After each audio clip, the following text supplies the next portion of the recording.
Hi friends, எல்லாம் எப்படி இருக்கீங்க? இன்றைக்கி ஒரு இன்ட்ரெஸ்டிங்கான வீடியோ தான் பார்க்க போகிறோம். ஈவினிங் ஸ்நாக்ஸுக்கு எப்பயுமே ஏதாவது வாங்கலாமா, ஆர்டர் பண்ணலாமா, என்ன செய்யறது ஏதுன்னு தெரியாமல் இருக்கும். அப்படி இருக்கும்போது தான் சண்டே ஈவினிங் என்னாச்சு, பசங்க ஏதாவது ஸ்நாக்ஸ் எனக்கு வேணுமான்னு கேட்டாங்க. அதுக்கு சரி என்ன இருக்குதுன்னு பார்த்தா, நம்ம விநாயகர் சதுர்த்திக்கு வாங்கிட்டு வந்து கும்பிட்டோம்ல பொரி, அது இன்னொரு பேக்கெட் இருந்தது. 2 வாங்கினதில் 1 அப்படியே இருந்தது. அந்த ஒன்றுத்தை நம்ம என்ன பண்ணலாம், சரி பசங்க சாப்பிட்டணும், காலி பண்ணணும், வேஸ்ட் ஆக்காமல் இருக்கணும், அதே சமயத்தில் பெரியவங்களுக்கும் அந்த ஸ்நாக்ஸ் பிடிக்கணும்னு சொல்லிட்டு தான் இதை நான் ரெடி பண்ணேன்.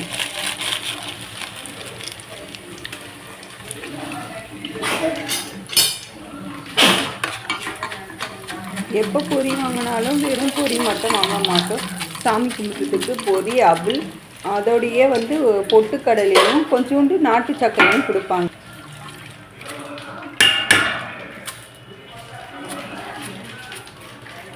சட்டுன்னு கடாயில் எண்ணெயை ஊற்றிட்டு அதுலேயே அவலை போட்டு எடுத்தாச்சு. அவல் ஒரு செகண்ட் எல்லாமே அதில் பொரிஞ்சு எடுக்கிறதுக்கு கொஞ்சம் நேரம் தான் ஆகும், அதிக நேரம்லாம் ஆகாது. கூடவே ஒரு 2 கருவேப்பிலை எடுத்து போட்டு நல்லா மொறுன்னு ஆகிற வரைக்கும் போட்டு அதையும் எடுத்து போட்டுட்டேன். அது கூடவே நெக்ஸ்ட்டு அதோடையே நம்ம என்ன சேர்க்க போகிறோம்னா கொஞ்சம் வேர்க்கடலை. ஒரே இதுவாக அது கொஞ்சமாக தான் நான் எண்ணெயை ஊற்றி பண்ணியிருக்கேன், அதனால் கொஞ்சமாக போட்டு அந்த இதுலேயே எடுத்துடலாம். இது மாதிரி வடிகட்டி இருந்ததுன்னா அதில் இருக்கிறதெல்லாம் வெளியே போகாது, நம்மளுக்கு எடுக்கிறதுக்கும் நல்லாயிருக்கும். கரண்டியில் போட்டுட்டு அதை கொஞ்சமாக எடுக்கிறதுக்கு இது ஈஸியாக இருக்கும். ரொம்ப நேரமாக எண்ணெயிலேயே இருந்ததுன்னா அந்த சின்ன துண்டெல்லாம் அப்படியே ரொம்ப பிடிச்சிட்டு ஒரு மாதிரி அடியில் கருத்து போய் அப்படியே நிற்கும். அது ஒரு மாதிரியே வாசனை தான் வரும் யூஸ் பண்ணிங்க. அது நம்ம இது மாதிரி வடிகட்டியில் எடுத்து போட்டு பண்ணோன்னா மோஸ்ட்டு கொஞ்சம் ஏதோ 1-2 போகும், ஆனால் ரொம்ப இருக்காது கீழே அடியில். இது மாதிரி சின்ன டிப்ஸை நீங்களும் யூஸ் பண்ணிக்கலாம் இருக்கீங்க. நான் யூஸ் பண்ணுற மாதிரி எத்தனை பேர் யூஸ் பண்ணுறீங்கன்றது நானும் தெரிஞ்சுக்கிறேன், கமெண்ட்டில் நீங்கள் சொல்லுங்கள். அதுக்கப்புறம் நான் கார்ன் வாங்கி வச்சுருந்தேன், கார்ன்ஃப்ளெக்ஸ் பாலில் ஊற்றி கொடுப்பேன். அது பசங்க சாப்பிட மாட்டேறாங்க, கொஞ்சம் கிறிஸ்பியாக இருந்தால் தான் சாப்பிட்றாங்க, இல்லைன்னா சாப்பிட மாட்டேறாங்க. அதுவும் என்னாச்சு, கொஞ்சம் வறுத்து போட்டோன்னா அதுவும் கருப்பு முறுக்குன்னு இருந்தால் பசங்க கடிக்கிறதுக்கு நல்லாவே இன்ட்ரெஸ்ட்டாக சாப்பிடுவாங்க. அதனால் அதையும் கொஞ்சம் கார்னையும் போட்டு பொரித்து எடுத்து போட்டாச்சு.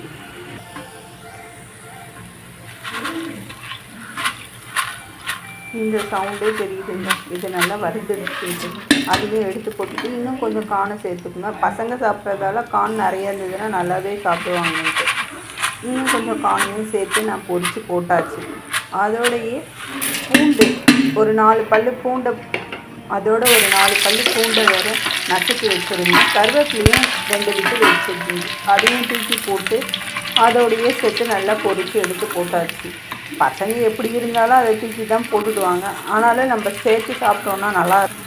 எல்லாம் வீட்லேயே சாப்பிட்றதில்ல, வெளியும் வாங்கி சாப்பிட்றோம். வெளியே வாங்கி சாப்பிடும்போது ஒரு சிலது ஒத்துக்காது, நம்மளுக்கு கேஸ் ஃபார்ம் ஆகும். கேஸ் ஃபார்ம் ஆகும்போது நம்ம என்ன பண்ணுவோம், பாலில் ஒரு 2 பூண்டை உரித்து போட்டு கொதித்த பிறகு அதை சாப்பிட்டுட்டு பாலை குடிச்சிட்டோன்னா கேஸ் சட்டுன்னு ரிலீஸ் ஆகும். இப்போ தேவையான அளவு காரத்துக்கு ஏற்ற மாதிரி மிளகாய் தூளையும், நான் வீட்டில் அரைச்ச மிளகாய் தூள் தான் போடுறேன், கடையில் போட மாட்டேன் எப்பயுமே. மிளகாய் தூள் போட்டாச்சு. அதோடையே தேவையான அளவுக்கு உப்பை சேர்த்துக்கலாம். இதை பார்க்கும்போதே கலர்ஃபுல்லாக இருக்குது, எடுத்து சாப்பிட்ணுன்னு நாக்கு ஊற தான் செய்யுது எனக்கு. இதை நல்லா மிக்ஸ் பண்ணி வச்சுக்கலாம். மிக்ஸ் பண்ணுறதுக்கு நான் வீடியோ எடுத்துகிட்டே பண்ணுறதால எனக்கு ஒரு கையில் இதை வச்சுட்டு முடியல. கொஞ்சமாக பெருங்காயத்தூள் சேர்த்துக்கோங்க. பெருங்காயத்தூள் சேர்த்து அதோடைய வாசனை நல்லா இருக்கும்.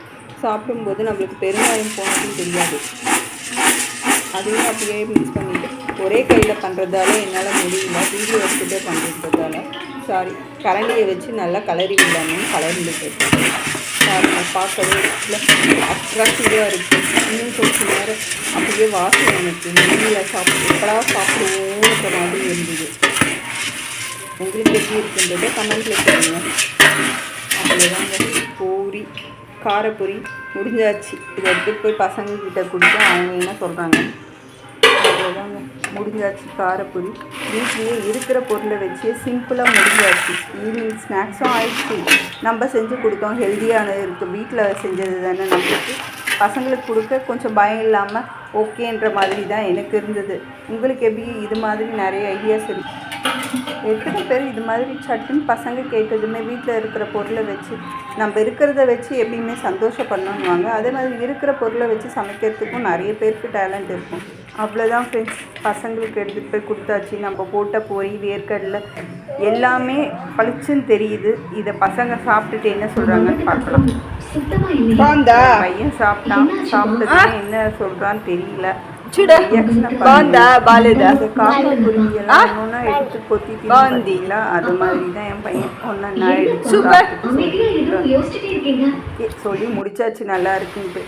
அப்பாடா, ஒரு வழியாக நம்ம வீடியோவை எடிட் பண்ணி முடிக்க போகிறோம்னு நினைக்கிற டைமில் டக்குன்னு இருட்டாயிடுச்சு. என்னடா இது 4 மணிக்கெல்லாம் இவ்வளோ இருட்டாகுதுன்னு பார்த்தா வெளியே போய் பார்த்தா நல்ல மேகம் இருட்டிட்டு வர ஆரம்பிச்சிச்சு. பார்த்தா காற்றும் மேலேயே துணியும் பறிக்க தெரியுது. அதை பார்த்துட்டே இருந்தேன், எடுக்கலான்னு பார்த்தா அதுக்குள்ளே இதாகிடுச்சு. மழையே வந்துடுச்சு ஃப்ரெண்ட்ஸ். பாருங்களேன், காற்றோட மழை நல்ல செம்ம இதுவாக இருக்குது. சரி, இதை நம்ம என்ன மிஸ் பண்ண முடியாது. இந்த மழை வரும்போது தான் ஈவினிங் டைமில் இது மாதிரி மழை வரும்போது எத்தனை பேருக்கு பிடிக்கும். டீயோட பஜ்ஜி சாப்பிட்டா சுட சுட நல்ல டேஸ்ட்டாக இருக்கும். அதுவும் இல்லாமல் மழையை மிஸ் பண்ணவும் முடியாது. அடிக்கிற வெயிலுக்கு எப்பயோ மழை வர மாதிரி இருக்குது. அந்த மழையும் நம்ம விட்டுடலாமா? ஏன் விடுவானே, நம்ம போய் பஜ்ஜியை போட்டு சாப்பிட்லாமே. கிச்சனுக்கு போக வேண்டியதுதான்.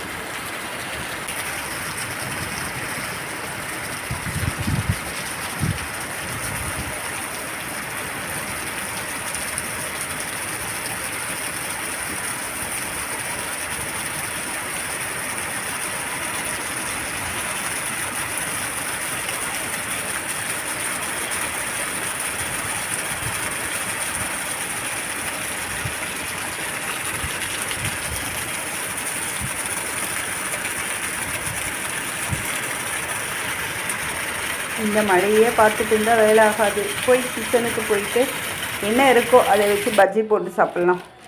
பாருங்கள் ஃப்ரெண்ட்ஸ், இருந்தது 2 ரொட்டி துண்டு. சரி, இதை வேஸ்ட் பண்ணக்கூடாது. நம்ம சட்டுன்ட்டு ஒரு பஜ்ஜியை போடலான்னு சொல்லிட்டு கடலை மாவு இருந்தது. கடலை மாவு போட்டாச்சு. அரிசி மாவை சேர்த்தாச்சு. அது கூடயே எப்பவும் காரத்துக்கு ஏற்ற மாதிரி போடணும். அதனால் காரப்பொடி பசங்க சாப்பிட்றாங்கன்றதால ரொம்ப அதிகமாக போடாமல் லிமிட்டாக தான் போட்டு வச்சுருக்கேன். அதோட தேவையான அளவு உப்பு, பெருங்காயத்தூள் இதையும் சேர்த்துட்டு நல்லா கலந்துக்க வேண்டியது தான்.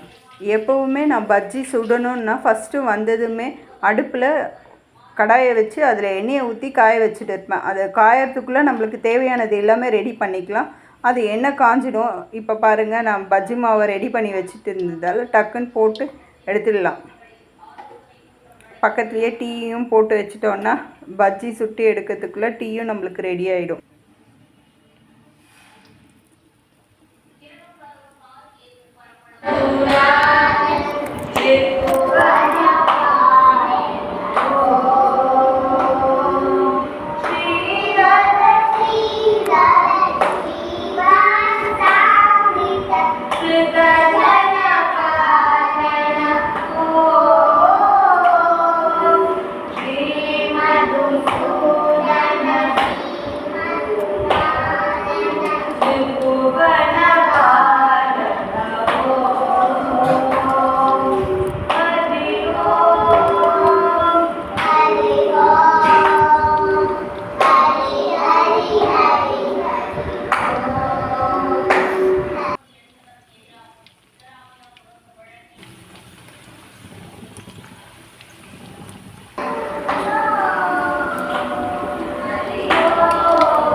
எல்லா பசங்களுமே அவங்க அம்மா கிச்சனுக்குள்ளே போனதுமே பின்னாடியே வருவாங்க.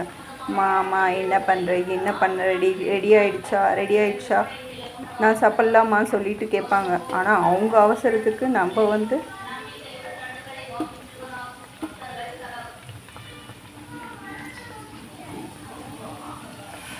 ஒரு சைடு டீ ரெடி ஆகிடுச்சு, ஒரு சைடு பஜ்ஜியும் ரெடி ஆகிட்டு இருக்கு. ஆல்மோஸ்ட் முடிய போகுது. இந்த ஸ்டேஜில் நம்ம பிளேட்டிங்கை ரெடி பண்ணிட்டோன்னா பசங்களுக்கு சாப்பிட்றதுக்கு நம்ம எப்படி கொடுக்குறோமோ அதுதான் கொஞ்சமாவது சாப்பிடுவாங்க. அதனால் நான் பிளேட்டிங் பண்ணி கொடுக்கலான்ட்டு, பெரியவளுக்கு ஐஸ்கிரீம் வேணும்னா சரி ஐஸ்கிரீம்லேயே நம்ம போட்டு கொடுக்கலான்னு சொல்லிவிட்டு அவளுக்கு ஐஸ்கிரீம், என் பையன் ஸ்மைலி வேணும் எனக்கு ஸ்டார் வேணும்னா சரி அவன் எதுக்கு எடுப்பான்ட்டே தெரியாது, அதனால் ரெண்டுத்தையுமே போட்டு சாஸை டெக்கரேட் பண்ணி வச்சாச்சு. இந்த டெக்கரேஷன் உங்களுக்கு பிடிச்சிருந்தா கமெண்ட்டில் சொல்லுங்கள். ஃப்ரெண்ட்ஸ் எல்லாம் பார்க்குறீங்க, ஆனால் அதை பற்றி எதையுமே கமெண்ட் பண்ண மாட்டேன்றீங்க, பார்த்ததோடு போயிடுறீங்க. என்ன மாதிரி யூடியூப் ஸ்டார்ட் பண்ணுற பிகினர்ஸ்க்கெல்லாம் உங்களுடைய சப்போர்ட் தான் ரொம்பவுமே என்கரேஜிங்காக இருக்கும், அதுவும் இல்லாமல் பூஸ்டப்பாகவும் இருக்கும். நீங்கள் சொல்கிற ஒவ்வொரு கமெண்ட்டையும் லைக்கையும் அவங்களுக்கு இன்னும் கொஞ்சம் உற்சாகப்படுத்திகிட்டே இருக்கும். அவங்க இன்னும் ஏதாவது பண்ணணும், நம்ம எதையாவது இன்னும் ட்ரை பண்ணலாம் சொல்லிட்டு பண்ணிகிட்டே இருப்பாங்க. ஸோ நீங்கள் சப்போர்ட் பண்ணுறதோ கமெண்ட் பண்ணுறது உங்களுக்கு ரொம்ப இம்பார்ட்டன்ட்ங்க. ஃபஸ்ட்டு இப்போ என் பசங்களுக்கும் பிளேட்டிங் கொடுத்தாச்சு, சாப்பிட்டுட்டு என்ன சொல்கிறாங்க பார்க்கலாம். டிவி சவுண்ட் அதிகமாக இருக்குது, சாரி, நான் நெக்ஸ்ட் டைம் குறைச்சிட்டு பண்ணுறேன். பசங்க சாப்பிட்டு ஓகே நல்லா இருக்குன்னு சொல்லிட்டாங்க. ஃப்ரெண்ட்ஸ் மறக்காமல் இந்த வீடியோ உங்களுக்கு பிடிச்சிருந்தா லைக் பண்ணுங்கள், கமெண்ட் பண்ணுங்கள், ஷேர் பண்ணுங்கள். இது மாதிரி நிறைய இன்ட்ரெஸ்டிங்கான வீடியோ நம்ம சேனலில் வந்துட்டு இருக்கோம். ஓகே பாய், தேங்க்யூ ஃபார் வாட்சிங்.